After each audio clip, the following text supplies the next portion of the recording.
there's something that you've forgotten. And actually, it would be not as difficult if it was just as simple as the fact that there's something vital that you've forgotten. There's more to it than that. There's something that wants you to forget something important.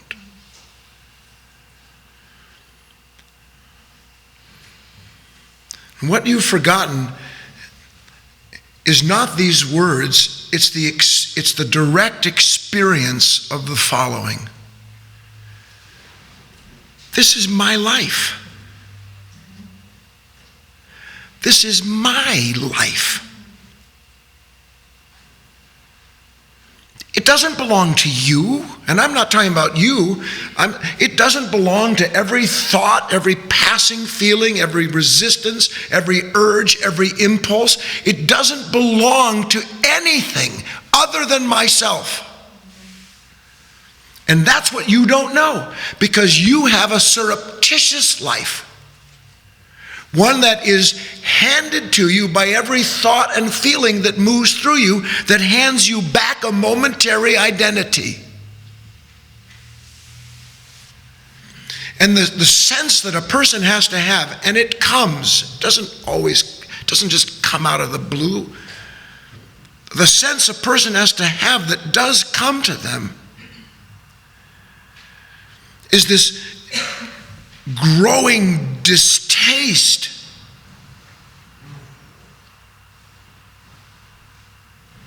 for having been through another day, another hour, another meeting with somebody, another place that you've gone to, and then to come home at the end of the day and find yourself once again with nothing to show inwardly for what's happened to you.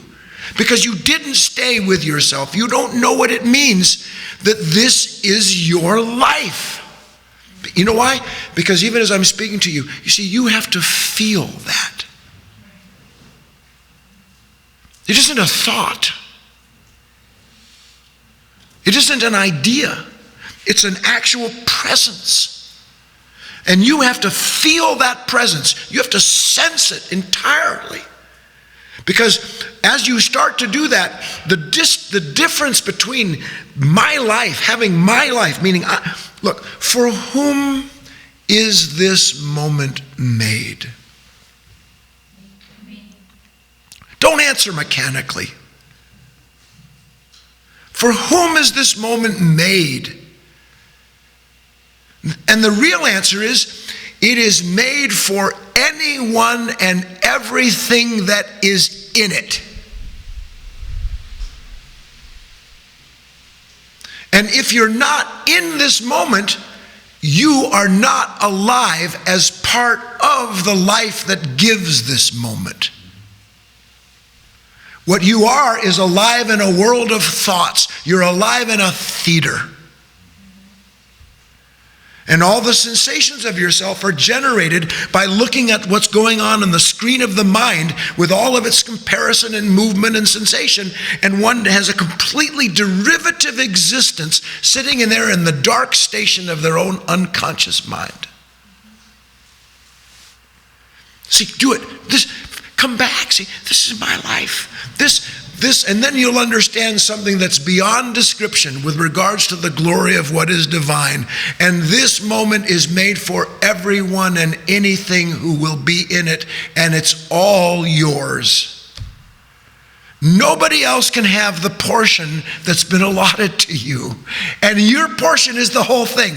I've always been amazed at this, no matter how I come at it when I think about it, to finally sense, God, the whole thing is mine. But the whole thing's yours too.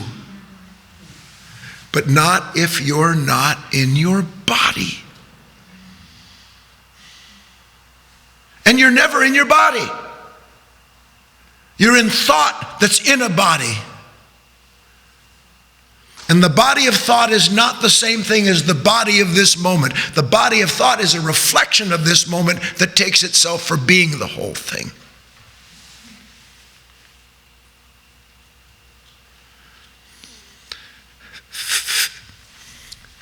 I never do this.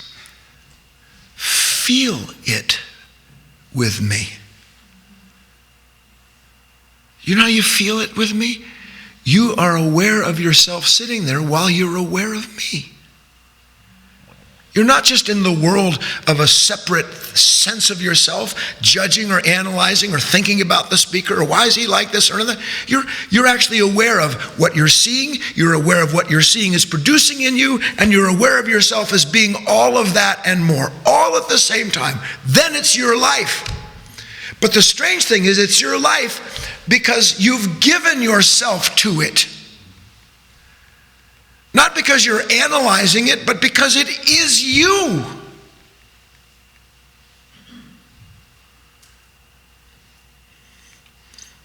If this presence moment,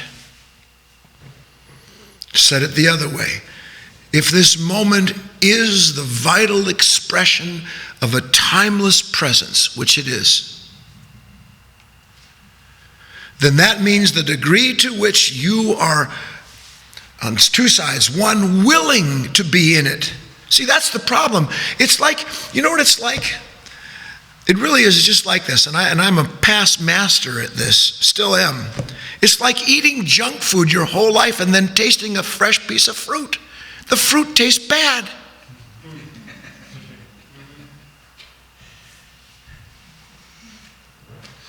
Because the body and the taste buds and the whole of the continuum of that level of life, it's completely it's owned by its habit. But, and if you've ever been through this, you also know there comes a time when finally your body's screaming at you, you're killing me, you're killing me, you're killing me. And then one day you say, all right, I'll try something different.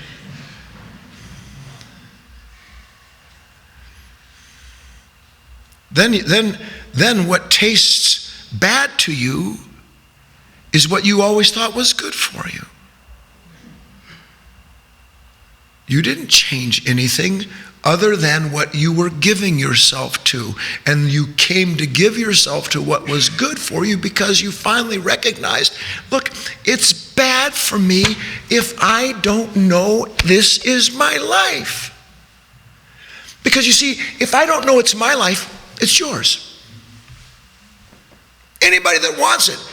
How many of you would walk around with a t-shirt and say, take my life? It's yours. Would you? It sounds stupid, doesn't it?